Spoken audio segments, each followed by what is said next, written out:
It was one of those city evenings where the air feels charged with possibility. You know the kind I mean, when the day's heat starts to fade and the streetlights haven't quite decided to turn on yet, but there's this golden glow hanging over everything. I was standing at my usual bus stop, the one on the corner of Maple and 5th, checking my watch every 30 seconds as if that would somehow make the number 47 bus materialize faster. I had my routine down to a science. Leave work at 5:15, walk the 3 blocks to the stop, catch the 5:30 bus, and be home by 6 o'clock to start dinner. It was a comfortable rhythm, predictable and safe. Maybe too predictable, if I'm being honest with myself. That evening, though, something was different. I was so caught up in my thoughts, replaying a work conversation, mentally sorting through my refrigerator contents, that I didn't notice the bus approaching until it was already slowing down. But it wasn't my usual 47. It was the 52, which followed a similar route for the first few miles before veering off toward the Arts District. I hesitated, 1 foot forward, 1 back. The driver gave me an expectant look, and in that split second of indecision, I noticed him, the guy rushing toward the stop, waving his arm frantically, his messenger bag bouncing against his hip as he ran. "Wait," he called out, his voice carrying on the evening air. The bus driver, already running late judging by the digital clock above his head, gave a small shrug and started to close the doors. I don't know what came over me, but I stepped forward, blocking the doors with my arm. "He's coming," I said, surprising myself with the authority in my voice. The driver sighed but relented, and the doors reopened just as the running man reached us, slightly out of breath, a grateful smile lighting up his face. "Thanks," he said to me as we both stepped onto the bus. "You're a lifesaver. I missed my usual bus and can't be late for." He trailed off, reaching into his pocket, then another pocket, then patting down his jacket with increasing panic. "Oh no, my wallet. I must have." He looked back toward the street, clearly contemplating jumping off to retrace his steps. "I've got it," I heard myself say, sliding my transit card twice. Again, surprising myself. I wasn't usually the type to interact with strangers, let alone pay for them.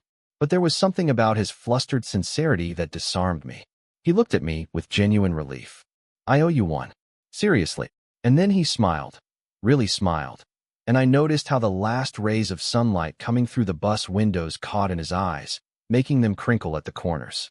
It was the kind of smile that made you want to smile back, which I did, before we both moved down the aisle to find seats. The bus was crowded enough that we ended up sitting together, though not so packed that it felt like an invasion of personal space. As we settled in, I realized I'd gotten on the wrong bus in my moment of impulsive kindness. "This isn't even my route," I admitted with a small laugh. "I was supposed to take the 47. "The 47? He raised his eyebrows. "That was the one I missed too. Where are you headed?" "Westbrook Heights," I replied, naming my neighborhood. "No way. I'm heading to Riverdale, just past there." He extended his hand. "I'm Daniel, by the way." "Emma," I replied, shaking his hand briefly. It was warm and his grip was firm, but not overpowering. "So I guess we're both off course tonight." "Sometimes the detours are the best part of the journey," he said, and I couldn't tell if he was being philosophical or just making conversation. Either way, I found myself nodding in agreement. As the bus pulled away from the stop, I realized I had a choice to make. I could get off at the next intersection, wait for the correct bus, and stick to my routine. Or I could stay on this unexpected route and see where it led. The practical side of me, the side that meal prepped on Sundays and had a color-coded calendar, was already calculating how to get back on schedule. But another part of me, a part that had been quiet for too long, was curious about this Daniel and his talk of detours. "So," I ventured, "what would you have been late for, if you'd missed this bus too?" He laughed, a genuine sound that seemed to brighten the space around us. "An art exhibit opening. My friend's photography is being featured, and I promised I'd be there for moral support. She's brilliant but gets nervous about these things." "You're into photography?" I asked, finding myself genuinely interested. "More of an appreciator than a practitioner," he admitted. "I'm actually a landscape architect. I design public spaces, parks, plazas, that sort of thing. What about you?" And just like that, we fell into conversation as easily as old friends. I told him about my job as an environmental scientist, and he asked thoughtful questions that showed he was really listening. Not just waiting for his turn to speak, but actually engaging with what I was saying. Do you know how rare that is? To feel truly heard by someone, especially a stranger? Outside the window, the city was transforming as dusk deepened. Streetlights flickered on one by one, like stars appearing in an urban sky. Store windows glowed with warm light, and the sidewalks filled with people heading home or out for the evening. The bus moved through this changing landscape, and I found myself noticing details I usually missed: the way light reflected off glass buildings, the patterns of people moving at crosswalks, the unexpected pockets of green space tucked between concrete structures. "Look at that," Daniel said at one point, pointing to a small community garden we were passing. "That's what I love about this city. Even in the most urban areas, people find ways to bring nature in. Someone put real thought and care into that space." I looked where he was pointing and saw what he meant. The garden was small but vibrant, with carefully planned beds of vegetables and flowers. A few people were working there, even as evening approached. "It's beautiful," I agreed. "I pass places like this all the time and never really see them." "That's the thing about cities," he said, his voice taking on a passionate tone that made me turn to look at him more fully. "They're living, breathing organisms. Always changing, always growing. Most people think of urban spaces as the opposite of nature, but I see them as just another kind of ecosystem." The way he talked about his work, about the city, it was captivating. There was an enthusiasm there that was contagious. I found myself sharing my own thoughts about urban ecology, a subject I'd studied in graduate school, but rarely got to discuss outside of work contexts. Before I knew it, we were deep in conversation about sustainable city planning, the importance of green spaces, and the ways that thoughtful design could bring communities together.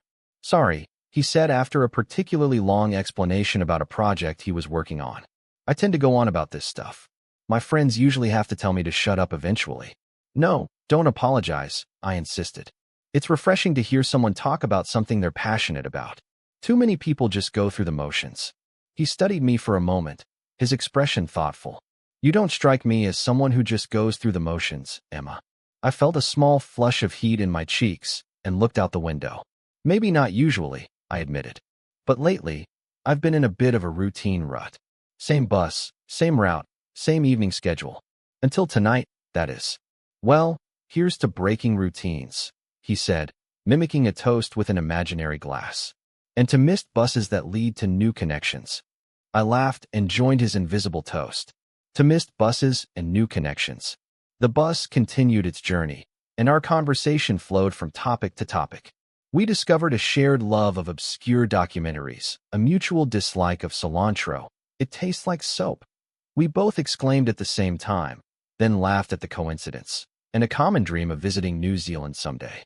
With each revelation, each shared opinion or experience, I felt a growing sense of connection that was as unexpected as it was pleasant.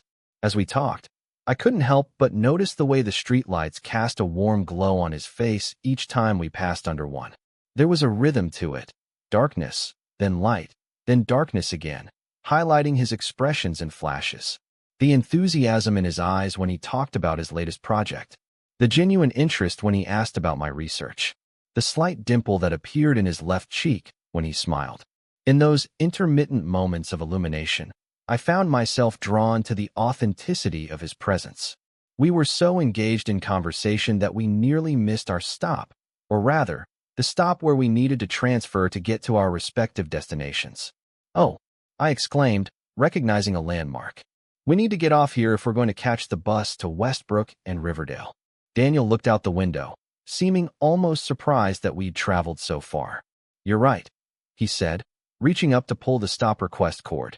But then he hesitated, his hand hovering in midair. Unless, I prompted, curious about his unfinished thought. He turned to me, a hint of mischief in his eyes. "Unless we don't get off here. The 52 continues downtown, right? To the Arts District?" I nodded, suddenly understanding where his mind was going. "Your friend's photography exhibit." "Exactly," he said, his expression hopeful. "It doesn't start for another hour. We could grab some food first, then check out the exhibit together. If you're interested, that is. No pressure."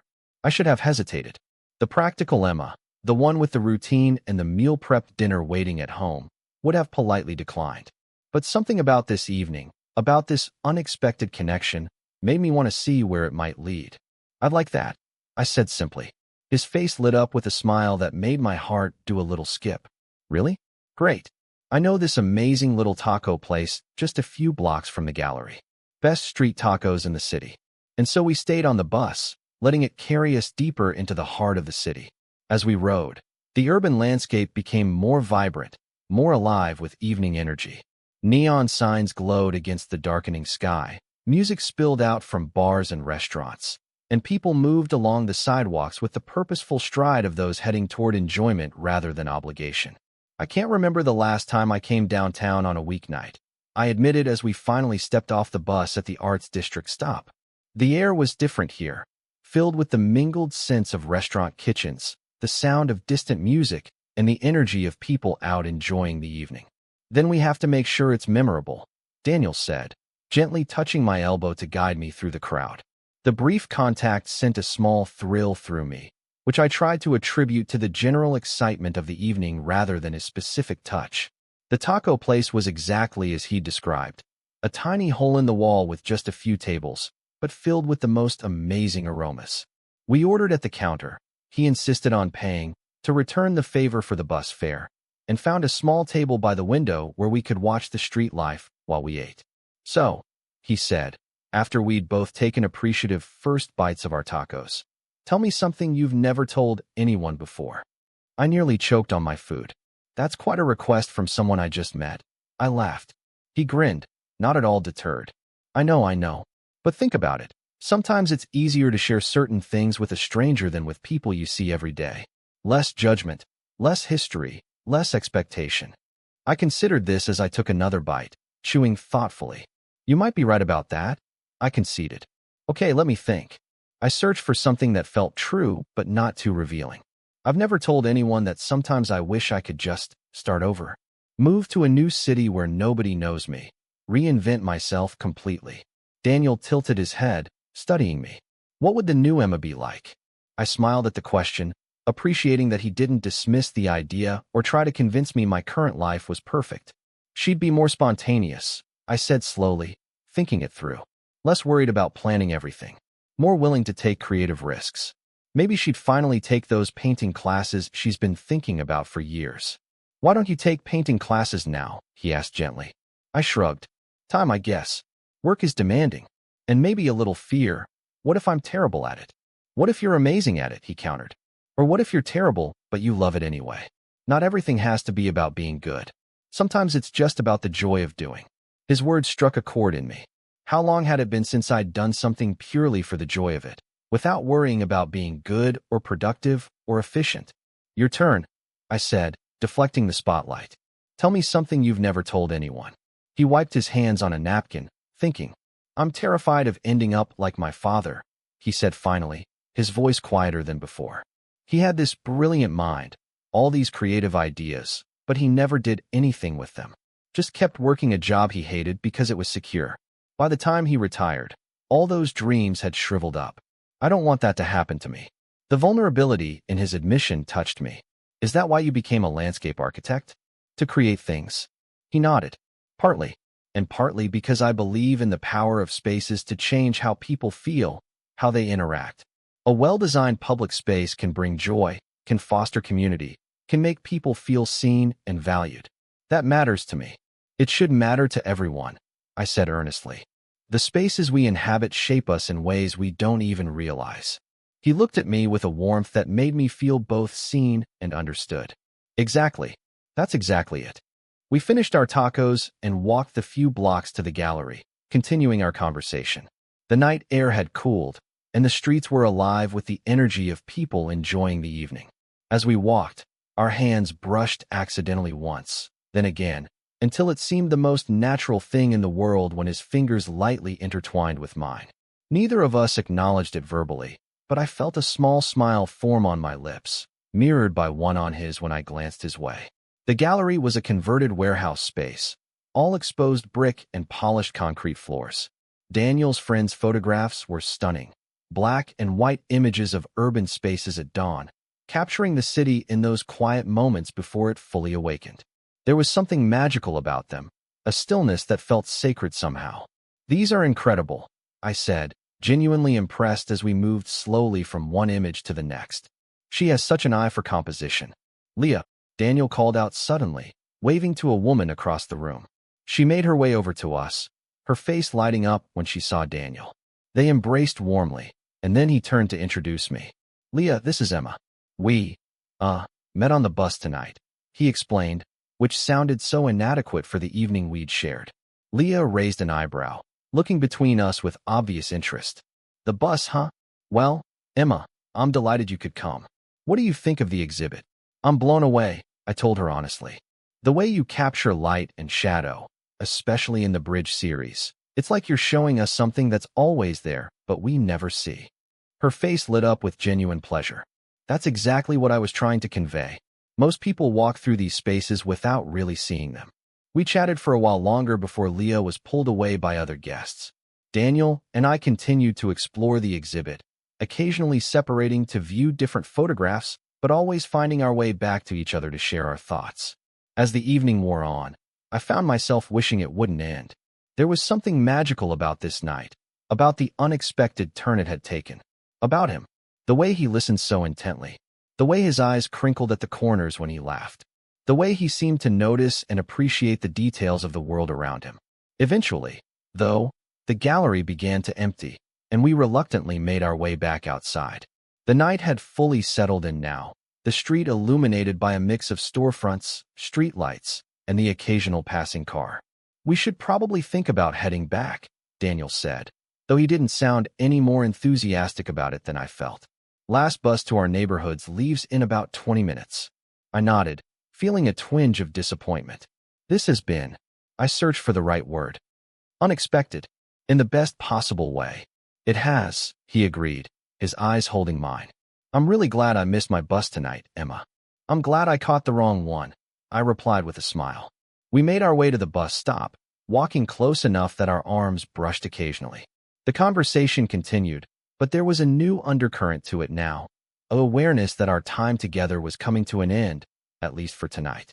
As we waited for the bus, standing beneath a streetlight that cast a warm circle around us, Daniel turned to face me fully. I'd really like to see you again, he said, his voice sincere. And not just because we happened to catch the same wrong bus.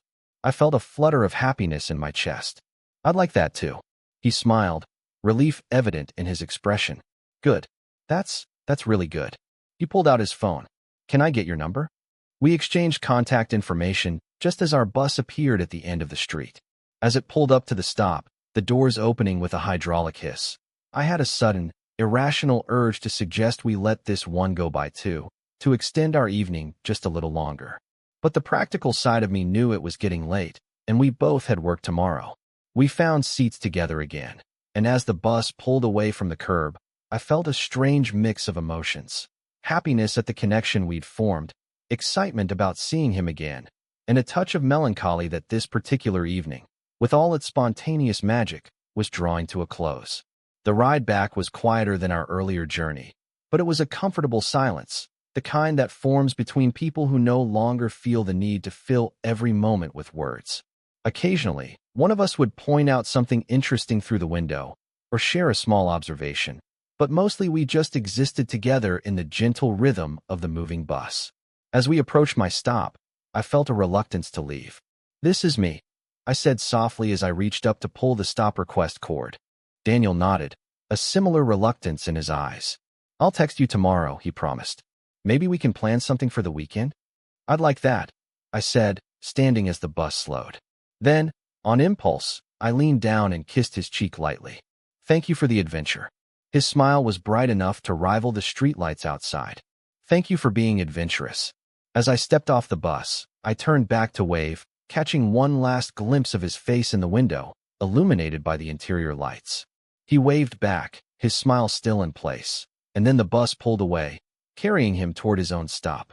I stood there for a moment, watching the bus disappear down the street, feeling like something significant had shifted in my world. The night air was cool against my skin, the streetlights casting pools of golden light on the sidewalk. I began the short walk to my apartment, replaying moments from the evening in my mind. Sometimes the most unexpected detours lead us exactly where we need to go, even if we didn't know we were looking for a destination. That night, a missed bus and a wrong stop had led me to a connection I hadn't realized I was missing. As I walked home beneath the glow of streetlights, I couldn't help but smile, thinking of his grin illuminated in flashes as we rode through the city together. And I knew, with a certainty that surprised me, that this was just the beginning of our story. Total _char_count, 13,728.